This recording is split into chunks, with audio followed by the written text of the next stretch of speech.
tonight on The Breakdown. Eloise Blackwell and Hazel Tubick are in to discuss the historic Women's Super Rugby game. We look at who could be the new chair of New Zealand Rugby. We'll catch up with Andy Ellis in New York and try to explain the rise of the Chiefs and the demise of the Blues. Sorry, JK.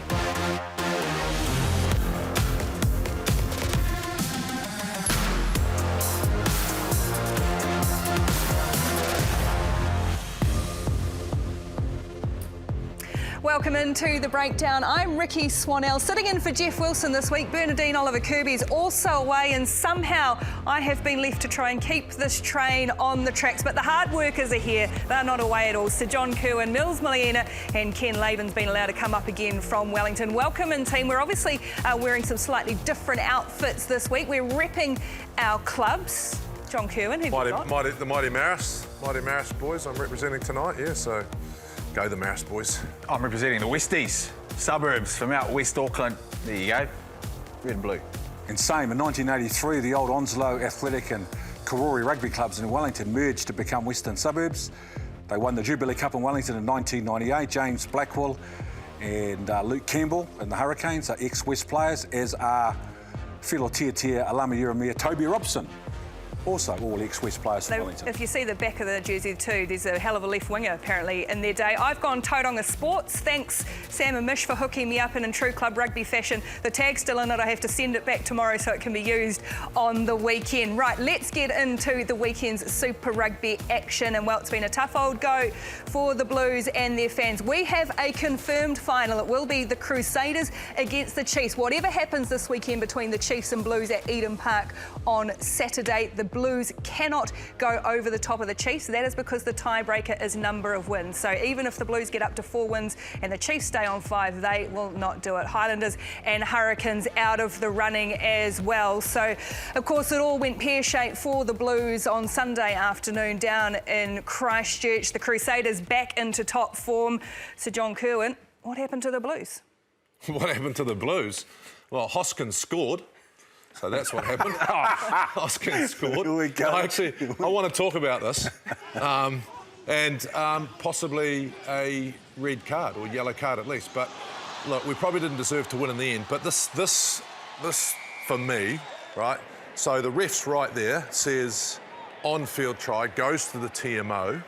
Right, now the TMO, I've seen the same footage as you've seen at home, and there's no clear or obvious grounding.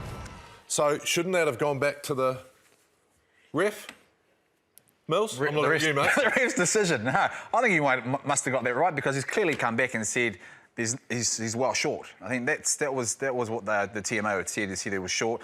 I actually look at that top angle in terms of that. They actually looked like he went over. Exactly. But the ref was there, Mills. The ref was there, mate. And saying that, the ref was right there. That's what I'm saying. He doesn't have the luxury of watching it 450,000 times a year. Yeah, but the TMO, I think the TMO... Oh, here it is. Just need to confirm that.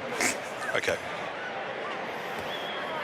Are you there, James? Can you tell me if that's clear and obvious? The ball is short anyone of the white line and then is held up over the line. OK, so a restart is goal line dropout. Correct. Thanks. But therefore, in the TMO's mind, it is clear and obvious. He has clearly seen that ball short and made the decision accordingly. Yeah, I thought it should have gone back to ref. And then the other decision that I think would have been a yellow card any other day of the week was when Talia gets taken out. I mean, that is ridiculous. So they said, oh, he was trying to wrap his hands. The tackle is irrelevant. He took him off the ball, blindsided him. That is really dangerous, right? So he didn't even have the ball. He had no ball. So the tackle law doesn't matter. I thought that was a yellow card. But talking about... And the trouble is when you're a Blues supporter, Blues fan, and a Warriors fan, like...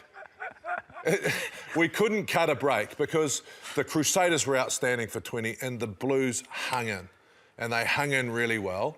But then as they didn't, they missed a shot at goal, Mills, which was relatively, should have got it. So couldn't get on the scoreboard. And then they started losing confidence. And in the second half, I thought they were really poor, throwing away too much loose ball. I thought the reserves came on and let the team down a wee bit. So did they deserve to win in the end? No.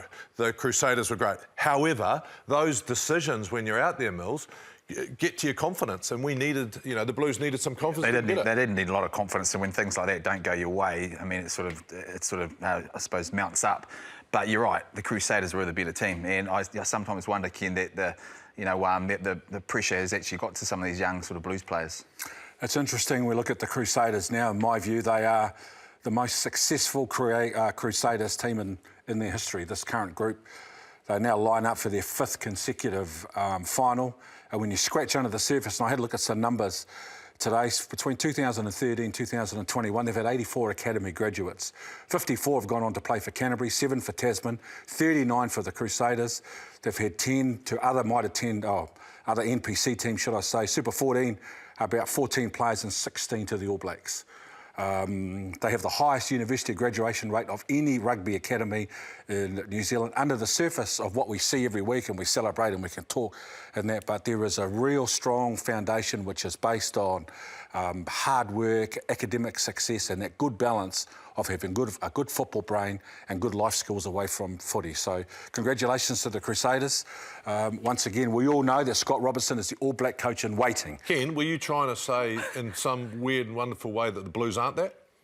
Well, no, what I'm saying clearly is that I've said, well, let me give you an example. 3 or 4 years ago, I was commentating the Jock Hobbs under-19, and of course, when you commentate, you get all the player profiles, and I had the Crusaders under-19 player profile sheet. 18 of the 25 kids that they sent to that tournament were in full-time university study.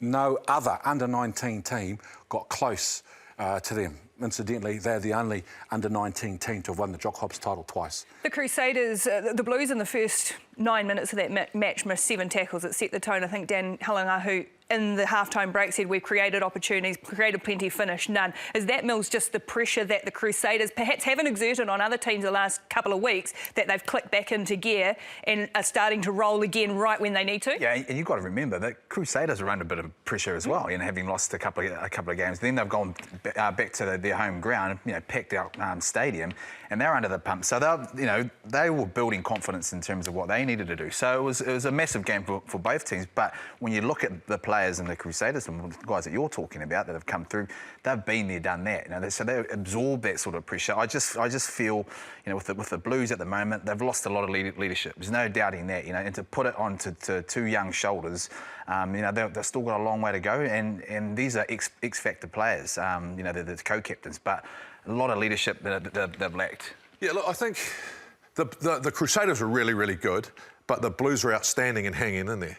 When Hoskins' try is disallowed, it's 10-0, right? So they were hung in there with an onslaught, and I thought that was outstanding. I thought, wow, if we can cut a little bit of luck, a little bit of a break, you get back in the game. That didn't happen. But I think, you know, Mills is right. We're missing, you know, the Blues are missing Patrick Tuipulotu. I think the trouble is with the young guys at the moment, you know, especially Rico, and I thought Dalton did a great job, especially challenging the ref so much that he annoyed the ref and got told off. Well done, son. Go and see Fitzy, he'll teach you how to do that properly. But yeah, what happens also with the Blues when they get put under pressure, they try too hard to resolve the game themselves. You can see Rico's frustrated, trying to make a difference. His brother Akita comes on and was breaking the game open a wee bit, but just those little offloads, the too many turnovers at the wrong times. Like I said, the reserves came on and I felt let them down a wee bit. I do think that Leon's got to settle next year on a side. You know, we've seen a lot of change in the halves, which is not easy. And he's, you know, I've been where he's been. You know, you dig under every rock trying to find a solution. But they're not that bad, Ken. I mean, they're second last year, third this year. Exactly. And if we had, you know, we should just forget the rules and just play this weekend. But as you say, JK, they were only 1 or 2 decisions throughout the season away from being in the final themselves. So there's a fine line when the teams are so closely. You know, I guess from the Crusaders' point of view, they just play the big moments so well. Well, a team that has found the fine line the other way is the Chiefs, who have gone 5 in a row. They have won ugly sometimes, but this is how they've done it. Time for a reflection here for the Chiefs. No, you did have to look pretty deep in the mirror. The fight's far from over, isn't it? McKenzie offloading brilliantly to Tia. Oh boy, this is a try and a half. Brad Weber. We never give up hope, you know, we're a fighting team. McKenzie, he scored! What a try, what a finish! The Chiefs have got it! What a finish! And we go to Golden Point for the first time in Sky Super Rugby Aotearoa. He wins a penalty, big penalty, Anton Lennon-Brown. This is when big players step up. Damien McKenzie strikes it and he wins it! Oh, what a fight! Damien McKenzie, up it goes, over it goes. Damien McKenzie, 4 games in a row, the man of the moment. Kenzie, they like it! It is over!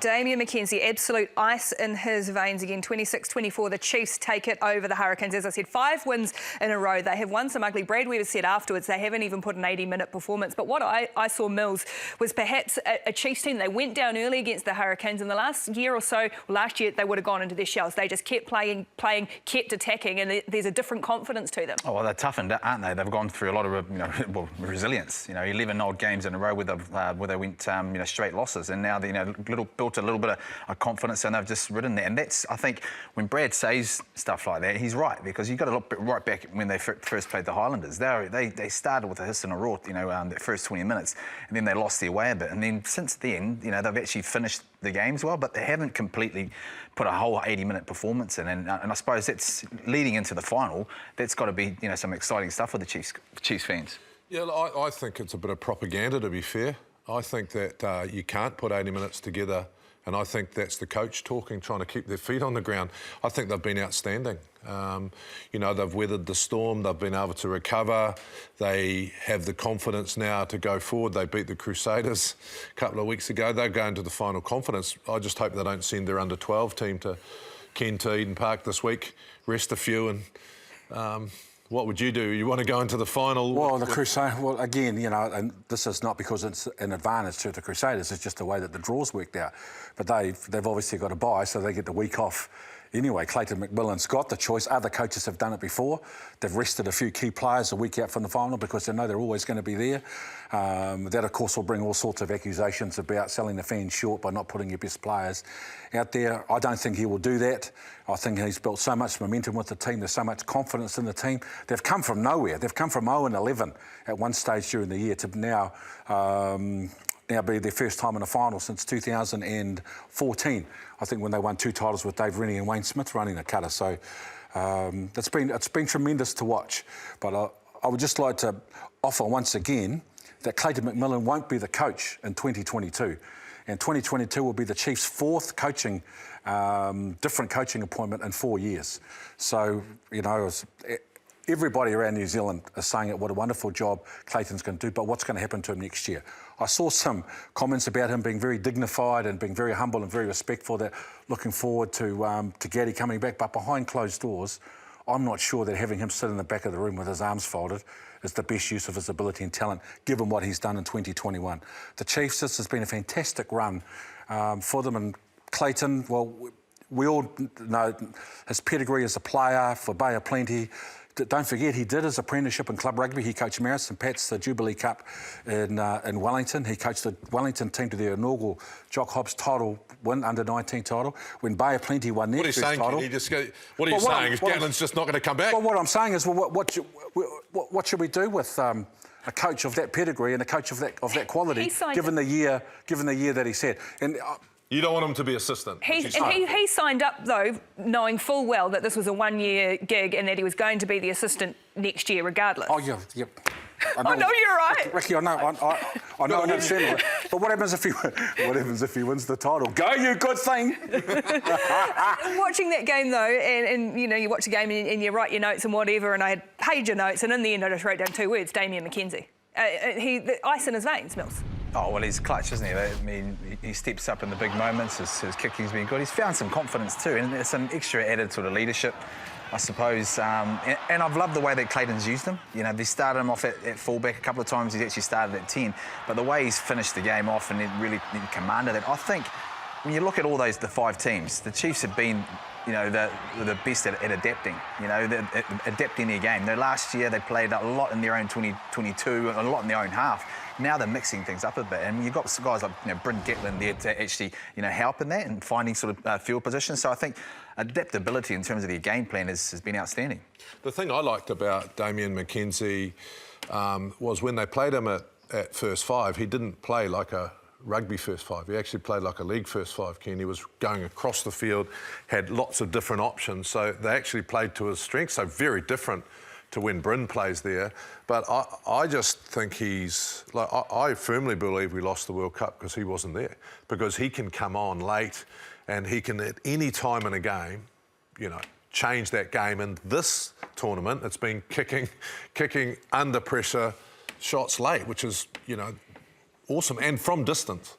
The way the Chiefs can pull the trigger is, I think, what we've seen in the last couple of weeks, that all of a sudden McKenzie can come up into the line and they will just attack and attack and attack. And saying that, so I mean, we don't want to get too early previewing a final, but why not?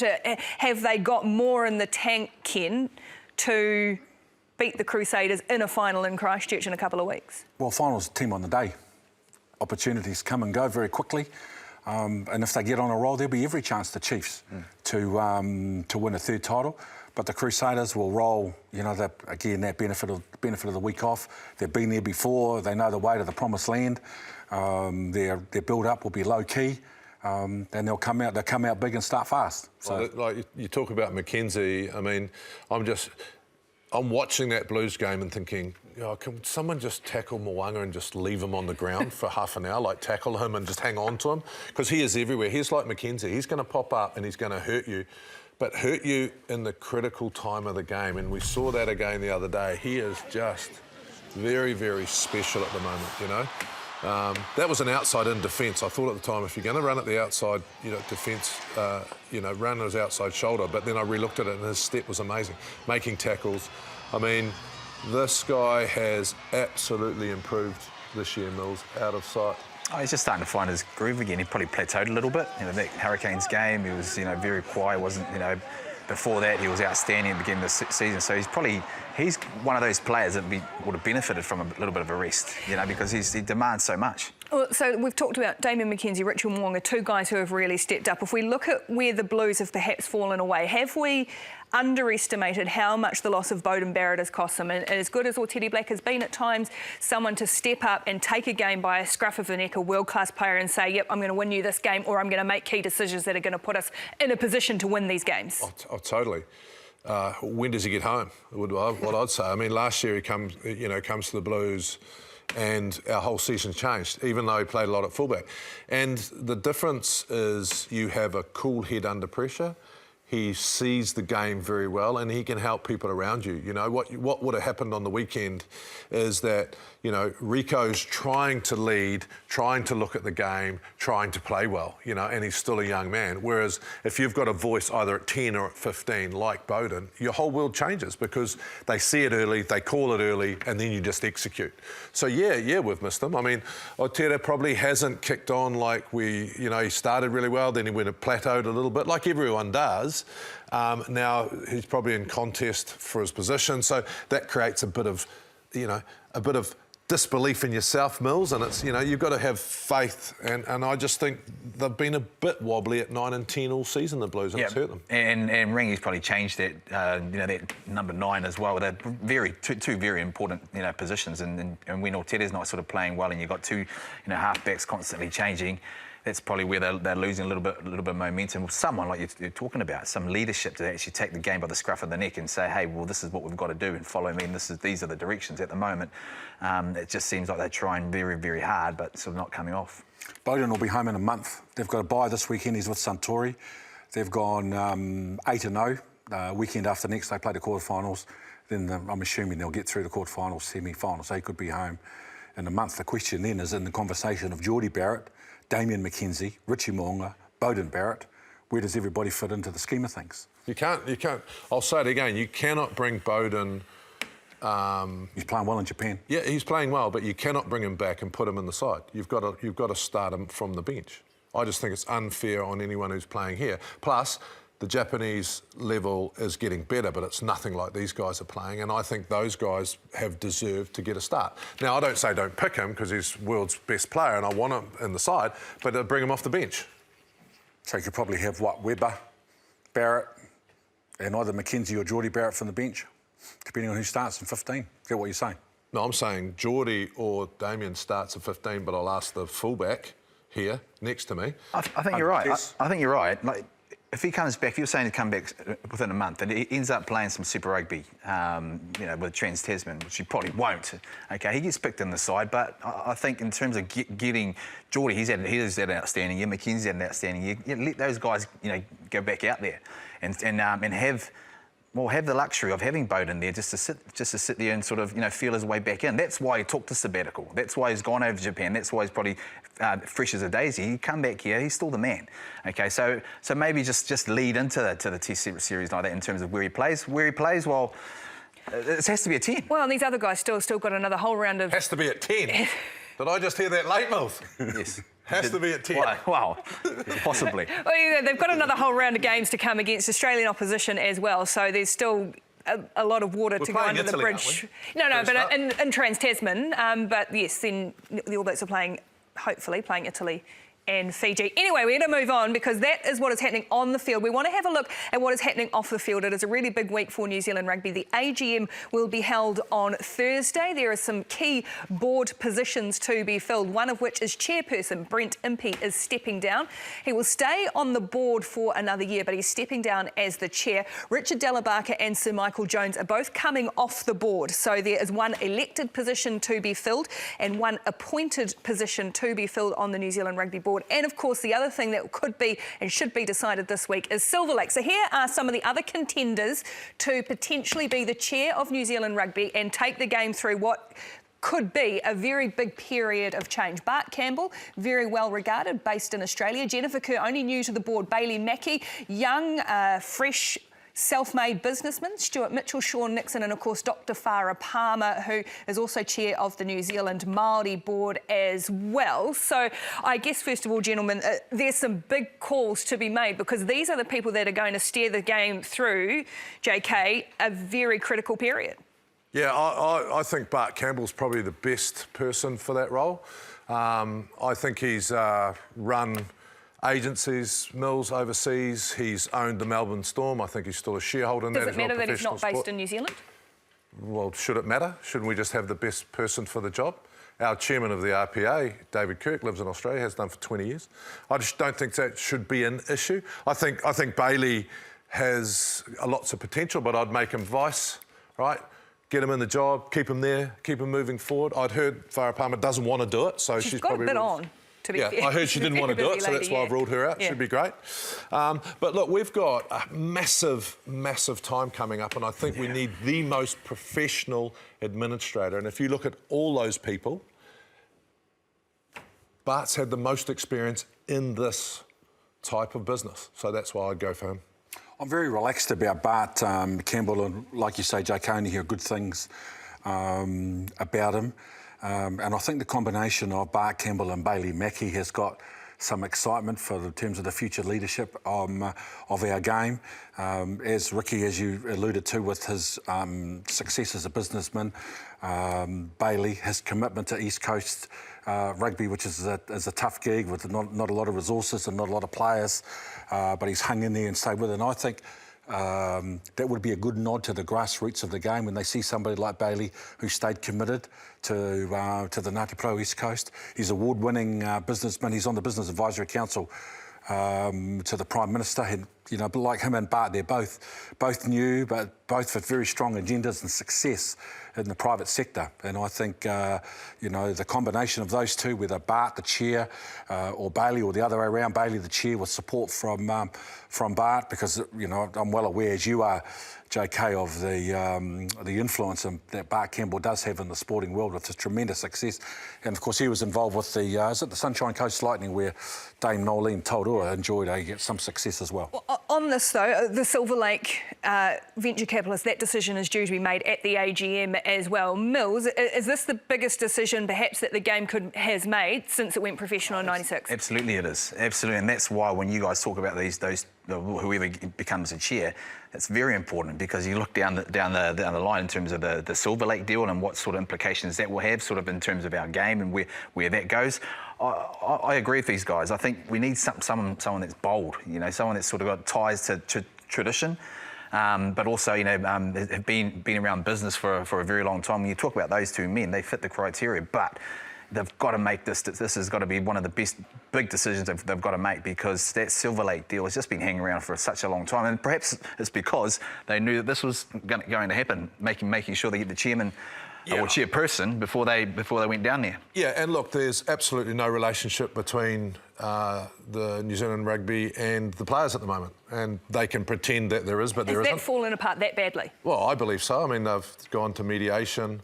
You know, I think the players' contracts are up, Mills, so there just needs to be a fresh start right across the board.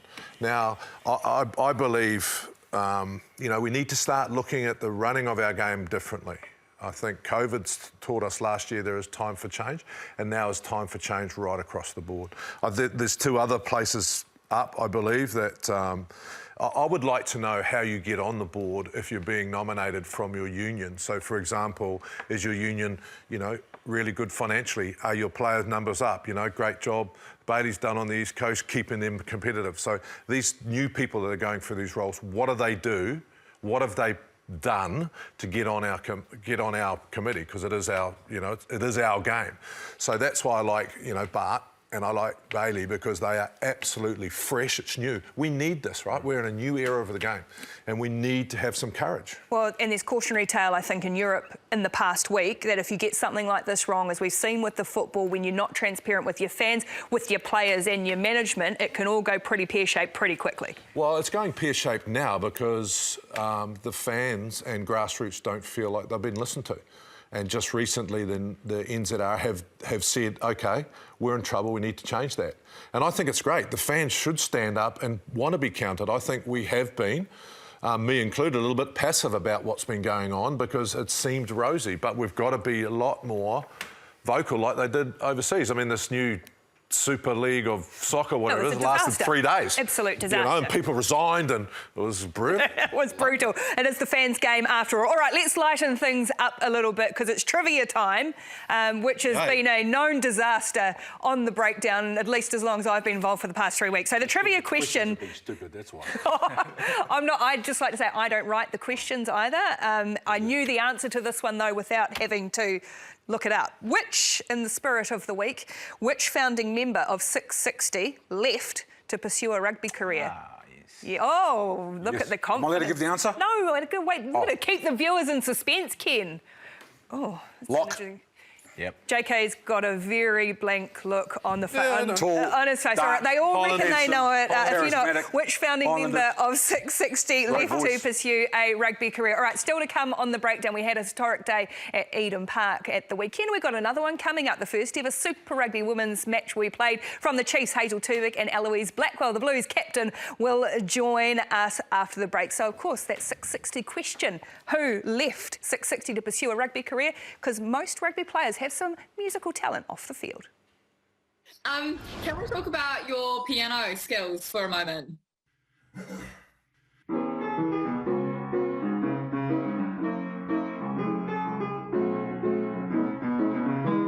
I wouldn't call it skills.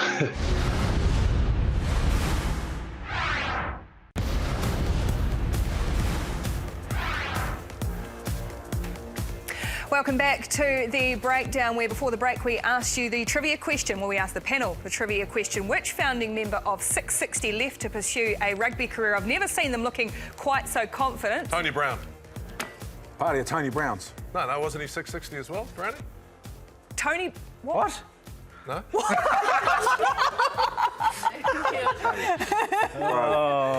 I'm going to defer to the younger members of the panel, because I'm pretty sure you two might have had it. It's Wani, wasn't it? Wani. Yeah. Martin. We've got a Wani Martin, a founding member of 660, left to play rugby instead, and he went all right too. Didn't play to 50,000 at Eden Park the other night, but was a founding member of a 660. Our answer to our trivia question. That's the first time I've ever seen anyone on the panel actually get the question right. So good stuff, Mills, Ken. And we welcome in our two guests from the Blues woman, Eloise Blackwell, and from the Chiefs woman, Hazel Tubick. We've got history to be made again at Eden Park this weekend with a Super Rugby women's match for the first ever time. 4:35 kick-off. You will not want to miss it. Eloise, I'll start with you.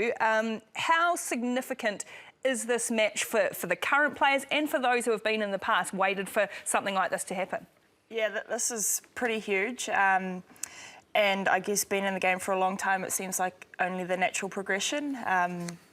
Yeah, it's going to be pretty special. And we had our welcome into the Blues whānau yesterday, and we had some of the members from the boys there. And like straight away, we felt welcome. It was just awesome to have and start building that relationship with them. And yeah, there's already talks about what it could potentially look like moving forward into next year. And for you, Hazel, you've been in with the Chiefs, and I think they had Sam Kane in as well. You had the jerseys out and all of that. Do you feel like fully fledged Chiefs?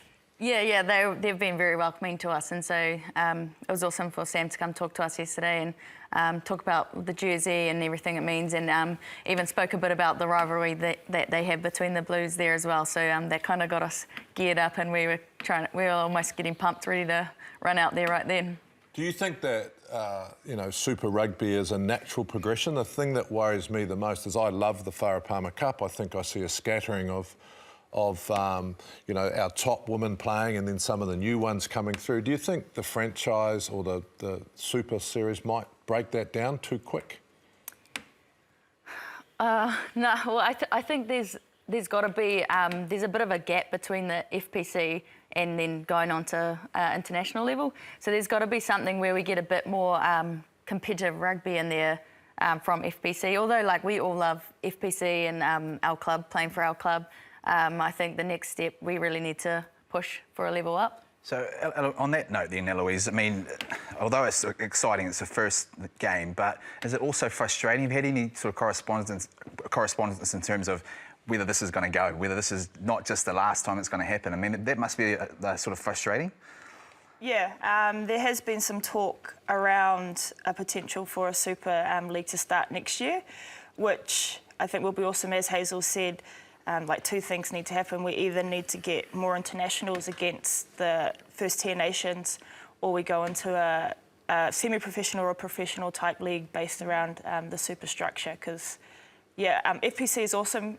We love playing FPC, but in terms of the level, it's just not quite at international level where we need to be to compete against these other countries. I think it's going to be the forerunner of exactly that. I spoke to someone in the New Zealand Rugby Union women's program today about what their plans were post this game, and they're looking at semi-professional competition next year. It's interesting that women's creating opportunities for the players is one thing.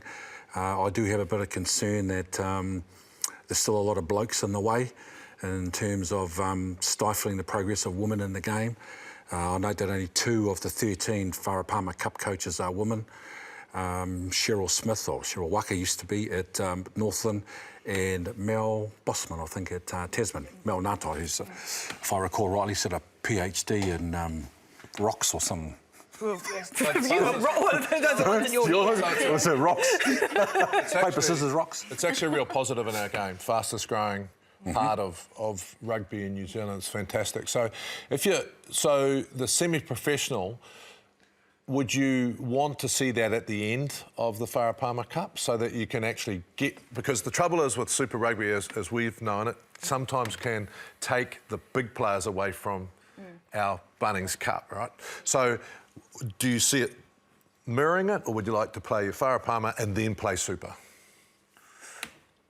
Yeah, it's probably a good question that you raised, because in the discussions that we've had already, it's proposed that it's at the start of the year to run alongside the men, which for some players, myself included, I like to enjoy my summertime, so it would be quite difficult to come back from a good old summer at the barrier into a semi-professional league. But in terms of progression, like, we go club, FPC, that could work towards the end of the year, definitely. Am I right in thinking that that plan in Hazel is it would be sort of a short, sharp 5-weeker that is in the pipeline, and that's because you guys have jobs as well, right? I mean, we don't forget that the women's players still have jobs, but that you have a 5-week where it is a fully, you take 5 weeks off work if you've got an employer who can do it. And you've got counties rugby, so of course they're going to let you off, right?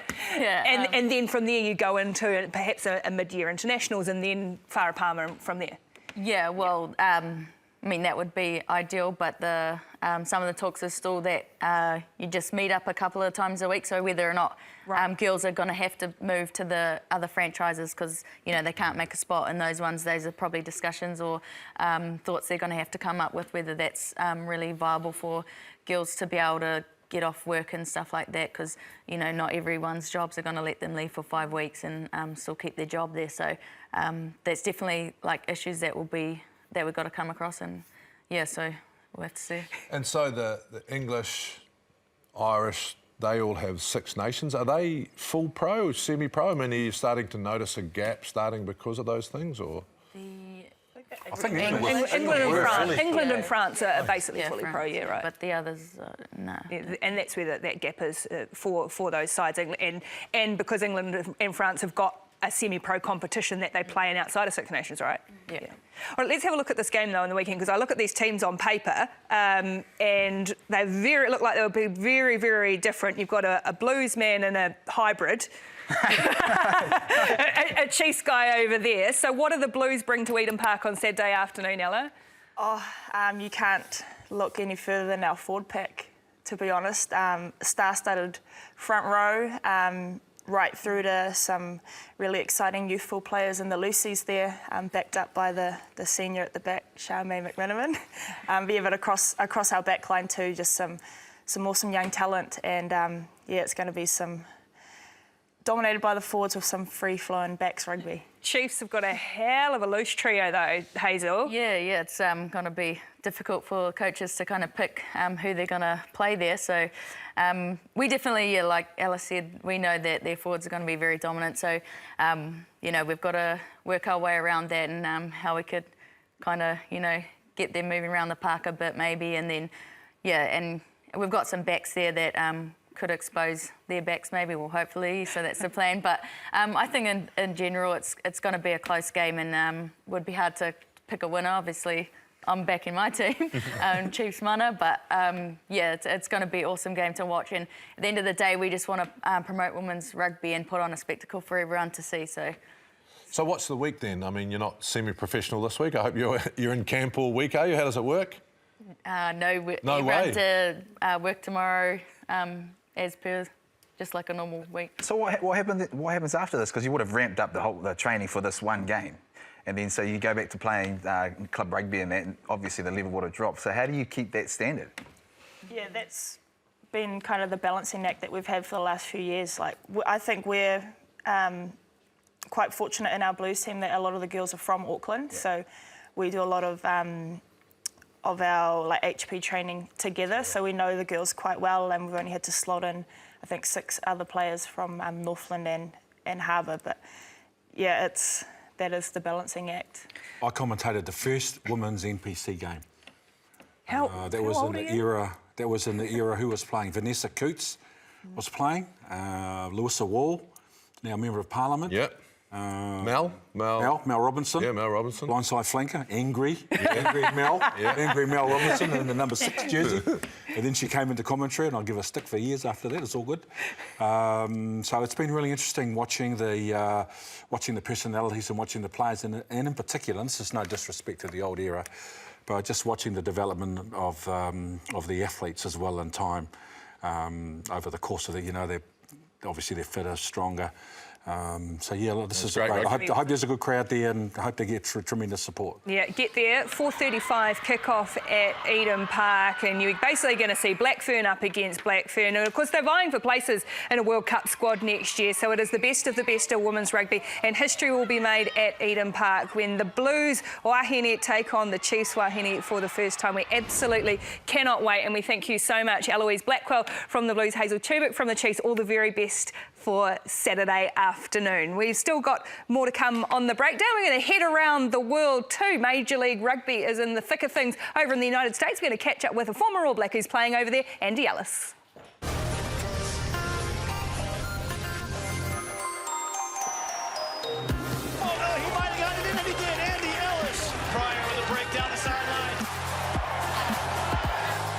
Here goes Mongo Mason. Forward tie with the tackle. Demonte Noble in for the try. Dan Hollingshead, does he have the speed? Yes, he does, and that's going to be a try.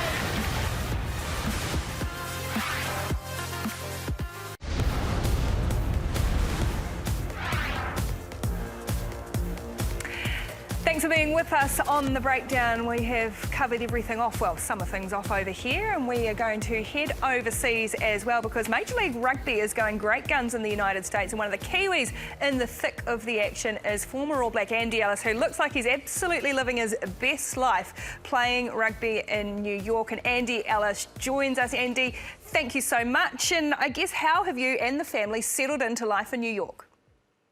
We're loving it. We love New York City. The kids have settled into a good school, which is always important for me and Mum.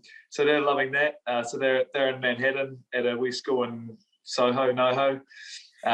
We're living over in Hoboken, which is just over the Hudson River in New Jersey, and our training ground is over here in New Jersey too. So like it's been challenging because it's been really cold here and obviously a little bit COVID restrictive, but things are opening up and we're getting to experience the adventure, I suppose, of New York a little bit more, and also really loving the team and the rugby here as well. So there's some great challenges. What's been the biggest eye-opener since you've been over there? I was really surprised by the talent here. You know, genuinely really good skill set, real athletes here, and you know, coming from Japan, you know.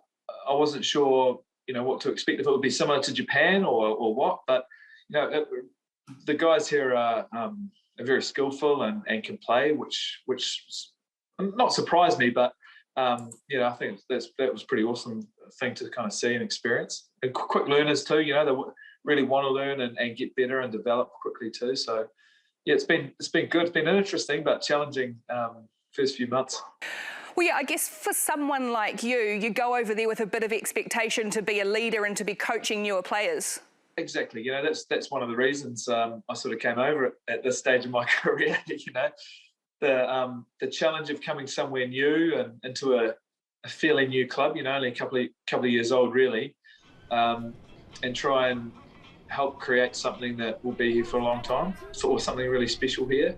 So it's slowly taking shape. Great boys here, great coaching. You know, we're just slowly finding our feet, but we're getting there. It's been a good challenge. How challenging has the COVID situation been? It's been crazy. We didn't really expect it to be like this when leaving New Zealand, you know. But you know, in saying that, quite quickly, we've like most of the team are now vaccinated, both vaccines. Most of the competition is now. Well, most of the people in the streets or that we socialise with are all vaccinated. You can walk into a pharmacy, basically in New York now, and without an appointment, and get the vaccine as well. So that's where it's at in this part of the world. So it's kind of turning the corner now. Like sporting fixtures and things like that, or shows or restaurants are increasing capacity quite quickly as well, which is cool because that's part of the experience here as well. So yeah, that's sort of what it's like over here at the moment. We're not selling out 660 concerts at Eden Park just yet, but we're slowly getting there. I can promise you missed a very good night at Eden Park. Going back though to the rugby side of things, do you expect that more Kiwis are eventually going to follow in your footsteps and go and play in the States? Already, I feel this bit of excitement around rugby in the States. This program where the 12 or 14 teams now, you know, really establishing themselves with private ownership. You know, the money isn't like what it is in other parts of the world, but there's other things here that are really unique and pretty cool to experience as well. And there's a lot of opportunity here. So yeah, I don't know where it's going to go. I've got a good feeling that it's going to grow and grow quite quickly. You bump into people on the streets here and they want to know more about it. Americans love entertainment and they love sport. And so, whether I'm getting my hair cut or, me and my son are throwing the ball around down at the park, people actually come up and say, "Oh, is that rugby? Oh, we always wanted to know more about rugby. Is it? Yeah. That's, you guys are hard guys. You don't wear headgear or pretty hard." But there certainly is that element of wanting to come and see or experience some new sport or entertainment or just get out and see something new. So I'm excited by the opportunities that lie ahead in the next sort of 5 and 10 years. I've also had a lot of the boys from back home, they message me that, well, how is it? What's it like? Do you think at the end of my career I'll be able to come over and have an experience? So we'll see. It's cool. It's early days, but pretty exciting. Yeah, talking about that business side and the entertainment package American sport brings, what have you seen that could perhaps be brought in here if the Silver Lake investment goes ahead? That's part of the opportunity for New Zealand rugby, isn't it? And actually, I had a coffee with one of the guys involved with that, the Kiwi guy. So just the way it is, I suppose, over here, putting that Silver Lake deal together. It's just, you got to understand with the opportunity that would come with not only the investment, but the fact that you then have it on all the major TV stations in the States, Super Rugby, for example, All Black Tests, the scope to grow individual brands and things like that over here. When you come over here, you start to understand it a little bit more. So I'm still not sure what the right answer is. I know the Players Association pretty staunch, and New Zealand Rugby have got their reasons for bringing money in. But if we're going to grow the game and keep it, if we're going to grow the game, at some point we're going to have to look to have that investment, both money, but also to help push and grow it into other regions of the world. I think from being over here, from spending time here, I start to understand the concept better. I think that's what I'm trying to say. All right, on the field, I know you were beaten today, but what's ahead for you and your New York team? We're 4 or 5 games in now. It's so cool. Our first game was, we flew to Las Vegas and we had a game there. We're staying in a casino. It was crazy. And then we flew to New Orleans and we played a game there. And, that's where Steve Adams gave us some basketball tickets for later on that night. Where else have we been? Yeah, then we went to Atlanta. We've had a couple of games at home. Next week, we're flying to play in Seattle. So, the rugby is awesome, but the whole experience it's so cool. I've never been so, I feel a bit invigorated, getting to do what I love, but also visit these incredible places and create something special within the team here at New York, So it's nice at the tail end of my career to come and try and give a little back to what we're trying to create here, but also experience these amazing places, I feel very grateful. Oh, Andy, it looks like you're living your absolute best life over there. Thanks so much for joining us and all the very best for the rest of the season. Nice to connect with the breakdown again. Take care, guys. Andy Ellis in New York, and you look out over his apartment, which looks at downtown Manhattan. Mills, do you think we're going to see big growth in the States with Major League Rugby? I think it's come a long way. It's definitely come a long way. They're actually, working together on, how it can make it work, and having guys like Andy there, some experience, will only grow the game there and make it better. As long as he doesn't look down, because I think Ricardo Solizzo, the CEO of New York Rugby, lives under him. So, yeah, it's going to be amazing. I think it'll be like the Japanese League was 20 years ago when us old broken down guys went up there and started playing. The thing I like about this competition is that it started from a professional point of view. Ken, they are like franchises. They want to make money. And if some of these big money people get in behind them in America, it's going to be pretty exciting. 330 million in America, 127 million in Japan, $1 billion in China. Big markets, logical places for our game to grow and look for a global footprint. Yeah, it's exciting stuff for sure. All right, too, don't forget as well, we have got tickets to give away to upcoming Super Rugby matches. All you have to do is email us, thebreakdown@sky.co.nz, and do let us know which game you actually want to go to, because that will help in us giving away the tickets. We need to have a look too at the Sky Super Rugby tipping competition. I have once again had an absolute blinder because I'm not doing it.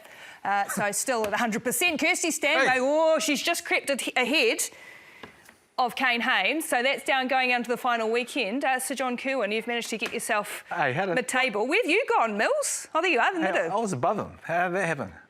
Mate, pulling too much. Who you know, Millsy. Exactly. Did you for once not tip the Blues? No, I tipped the Blues. Oh. Yeah. How'd that go for you? Should we not talk about it? I don't want to talk about it. Of course, you can get your tickets to the final of Sky Super Rugby. They will go on sale on Wednesday. Of course, the final, the Crusaders against the Chiefs, coming up in a couple of weeks down in Christchurch as well. All right, it's a very big week for the game on and off the field. Some final thoughts about what lays ahead of us this week, Ken Laban. I'm excited for the women's game, that they're going to get this opportunity and get this exposure. I think it also leaves a challenge for those of us that are involved in the game as well. I'd like to see at least 6 female head coaches in the Wharapama Cup in 2022. Big decisions off the field, you know, obviously with the Chiefs and the Crusaders in the following week. So big week in terms of the admin side of things, which I'm looking forward to. Yeah, huge decisions for me. We need to have the courage for change. You know, Bart or Bailey as chairman and vice, and Wharapama to be involved there somewhere. Show some courage for change, new thinking, new blood at the board level. Let's go. All right, as I said, it is a big decision to be made on the field. History will be made to the Super Rugby women's match as well. A big weekend of rugby on the field has also reminded us, though, of the deeds and the actions of those that have gone before us that allow us to join together and celebrate the best of sport. We'll see you next time.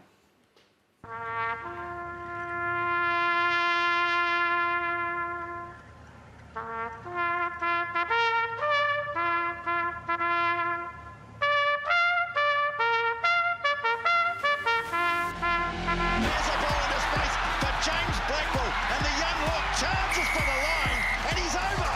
What a stunning start for the Hurricanes. Here's Jordan. Will Jordan. Almost through. Oh. He is through. Will Jordan. What a try that is. Suakula picks it up, and he's over. Wide across it goes for Sevu Reece, and Sevu Reece scores. Here's the kick from